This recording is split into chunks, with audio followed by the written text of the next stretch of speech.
할렐루야.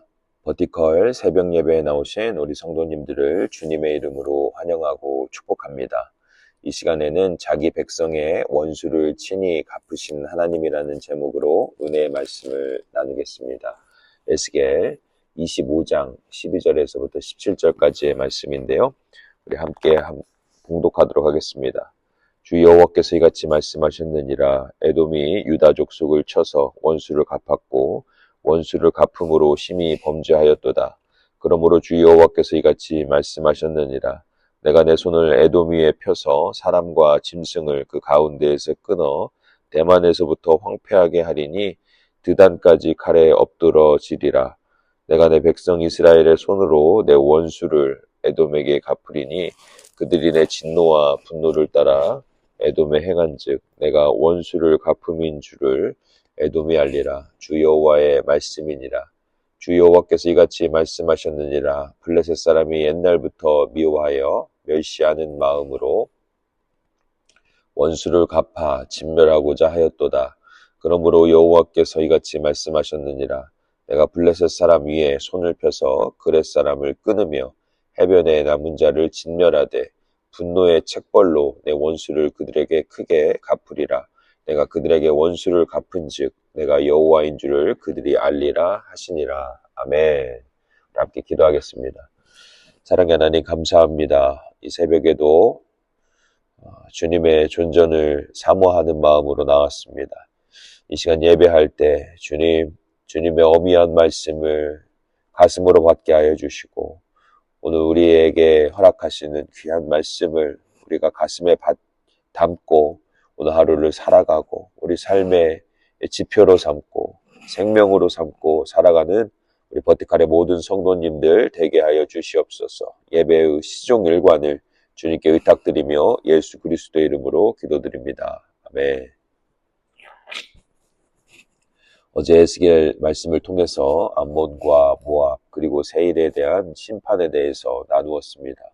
계속해서 핵심 메시지는 하나님께서 온 나라를 다스리고 심판하시며 온 세상이 하나님을 알기를 원하신다는 말씀입니다. 그렇기에 우리는 하나님의 백성의 정체성에 자부심을 가지고 품격 있고 거룩한 백성의 면모를 지키며 살아가야 되는 것이죠.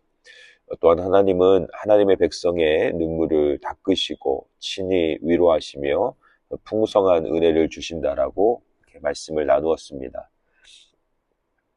계속해서 에스겔 25장 12절에서 17절까지의 말씀은 하나님의 에돔과 블레셋에 대한 신탁의 메시지가 이어지고 있습니다. 어제 메시지에 이어서 하나님 되심에 대해서 오늘도 나누겠는데요. 무엇보다도 하나님은 하나님의 백성에게 어떤 하나님이신가? 하나님의 백성을 대적하는 이방에 하나님은 어떤 하나님이신가?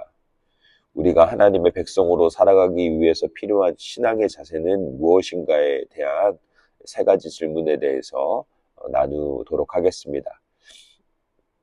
그럼 신탁의 메시지가 선포될 때 주요한 문학적 스타일이 있는데요.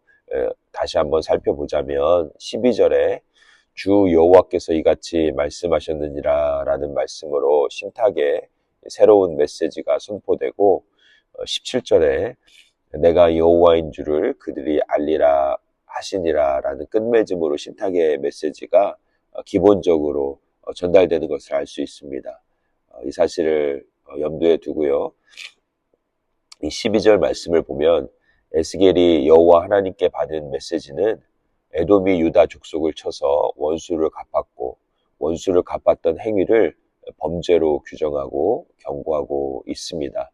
여기서 에돔은 우리가 아는 그 에돔을 이야기합니다. 즉 에서의 별명인과 동시에 에서의 후손을 가리키는 말씀이죠. 에돔은 붉은이라는 의미를 가지고 있는데요. 우리가 잘 알듯이 에서와 야곱은 리브가의 태에서부터 갈등이 있었습니다. 이들이 서로에게 좋지 못한 관계였다는 것을 창세기 25장 22절에서 26절은 말씀하고 있습니다. 비록 에서가 먼저 나왔지만 야곱이 에서의 발꿈치를 잡고 나왔습니다. 창세기 25장 23절은 둘 사이의 관계가 어떻게 발전하게 될지에 대해서 이렇게 말씀합니다. 여호와께서 그들에게 이르시되 두 국민이 내 태중에 있구나. 두 국민이 내 복중에서부터 나누이리라. 이 족속이 저 족속보다 강하겠고 큰 자가 어린 자를 섬기리라. 에서와 야곱의 갈등 관계가 풀리는 듯 했지만 이들의 후손의 때에 두 나라로 나뉘게 되었고 시간이 흐를수록 적대감은 고조되었습니다. 두 나라는 큰 갈등에 빠지게 되었죠. 그런 와중에 에돔은 그들이 가지고 있던 민족적인 분노와 상처 같은 것들을 그들 스스로 갚으려고 했던 것입니다. 하나님은 이러한 에돔의 모습을 기뻐하지 아니하셨습니다. 하나님의 백성을 대적하는 것은 하나님을 대적하는 것이죠. 하나님은 자신의 백성을 돌보시고 보호하시는 하나님이심을 알게 하셨던 것입니다. 하나님의 백성을 대적하고 괴롭히는 이들을 심판하시는 하나님입니다. 우리가 여기에서 생각해 볼 영적인 교훈이 있습니다. 우리 내면에 잘못된 감정과 상처를 겹겹이 쌓아두면 그것이 가족의 관계마저도 원수로 만든다라는 것입니다. 앞서 암몬과 모압은 롯의 후손으로 아브라함의 친척이었습니다. 그리고 이스라엘과 에돔은 야곱과 에서의 후손으로 아브라함과 롯보다 더 가까운 가족으로부터 나온 민족들입니다. 그럼에도 불구하고 그 안에 분노와 쓴뿌리가 쌓이다 보니까 원수보다 못한 관계가 된 것입니다. 그러므로 우리는 내면의 분노와 쓴뿌리를 심기보다 용서와 화해를 택해야 하는 것입니다. 다음으로 원수를 갚는 것은 우리의 손에 있는 것이 아니라 하나님께 맡겨야 된다는 것이죠. 의로우신 하나님만이 심판하시고 정죄하실 수 있습니다. 우리가 감정에 치우치고 개인적인 판단과 경험에 근거하여 보복하고 싸울 때 결국 스스로를 파멸에 이르게 한다는 것입니다. 에돔이 스스로 심판자가 되려는 어리석은 행위와 하나님을 대적함으로 무서운 심판을 초래하게 되었던 것입니다. 13절 말씀을 보면 무서운 심판이 이렇게 전해지고 있습니다. 그러므로 주 여호와께서 이같이 말씀하셨느니라. 내가 내 손을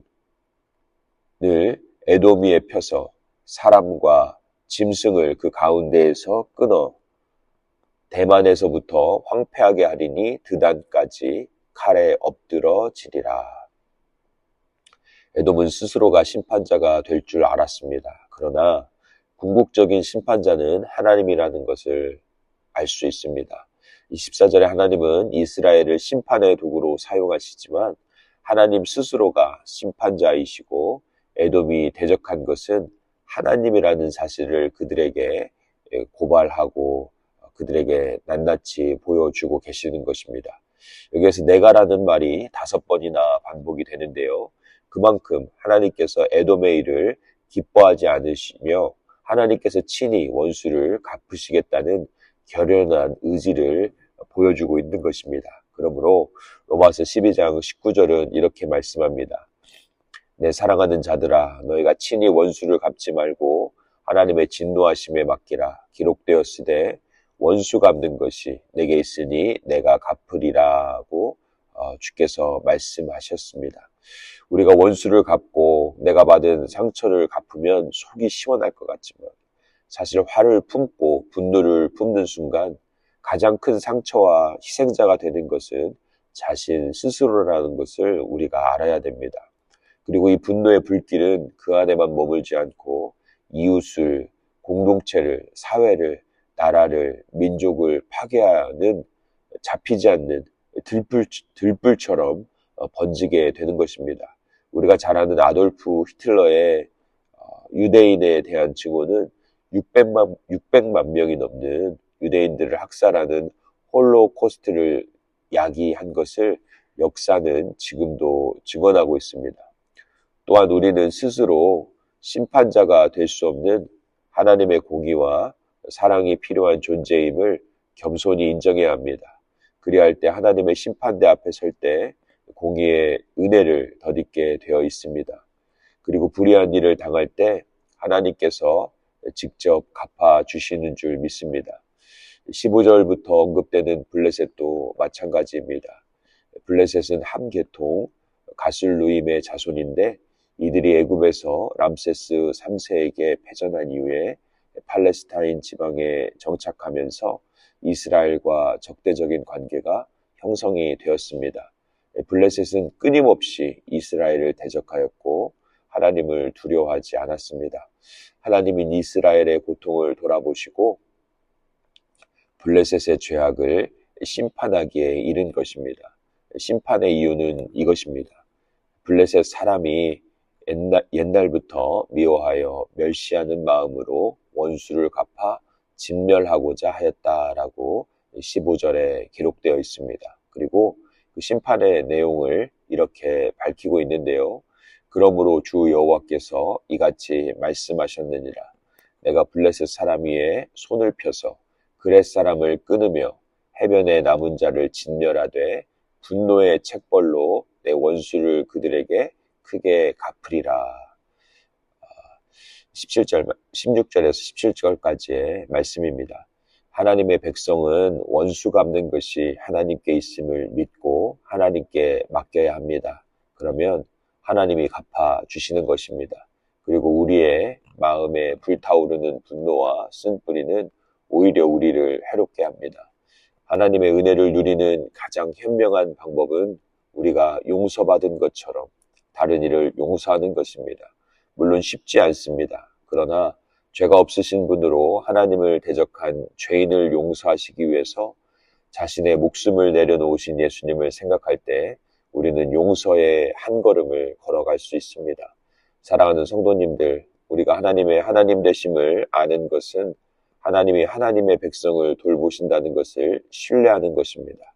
하나님의 백성이 된다는 것은 원수를 갚는 것을 우리 삶의 모든 것의 주권을 하나님께 맡기는 것입니다. 하나님의 하나님 되심을 신뢰하는 것은 예수 그리스도를 통해서 우리에게 주신 은혜를 누리기 위해서 우리도 그와 같이 누군가를 용서하고 은혜를 베푸는 것입니다. 이것이 행복입니다. 이것이 축복입니다. 이것이 은혜입니다. 우리 사랑하는 성도님들이 하나님의 하나님 되심을 인정하는 하나님의 백성의 은혜와 축복을 누리게 되시기를 간절히 축원드립니다. 같이 한번 기도하겠습니다. 사랑의 하나님 감사합니다. 이 새벽에도 아버지 주님의 존전에 나와 또 예배하게 하시니 감사합니다. 무엇보다도 하나님의 하나님 되심을 인정하는 삶을 살아가는 하나님의 백성들 되게 하여 주시고 원수 갚는 것이 주께 있음을 날마다 고백하며 하나님 겸손한 마음으로 형제와 이웃을 용서하며 주님 은혜 가운데에서 위로받으며 주의 은혜를 누리며 살아가는 주의 백성들 되게 하여 주시옵소서. 우리 사랑하는 성도님들의 내면을 치유하여 주시고 새 힘을 주셔서 주님 주신 은혜를 누리기에 부족함이 없는 자들 되게 하여 주시옵소서. 주님 은혜 감사드리며 예수 그리스도의 이름으로 기도드립니다. 아멘. 네, 우리 이 시간 한 3가지로만 우리 기도하며 나아가면 좋겠는데요. 주님, 제 안에 분노와 쓴뿌리가 있다면 제거해 주시고 용서의 마음을 주시옵소서. 2번째로 원수 갚는 것이 주께만 있음을 인정하고 주님만 신뢰하며 살아가게 하여 주시옵소서. 마지막으로 오늘 있는 금요 예배와 주일 예배에 하나님의 임재와 은혜가 충만하게 하여 주시옵소서. 여러분 가지고 나오신 기도 제목으로 또 같이 기도하시고 오늘도 승리하시기를 간절히 축원드립니다.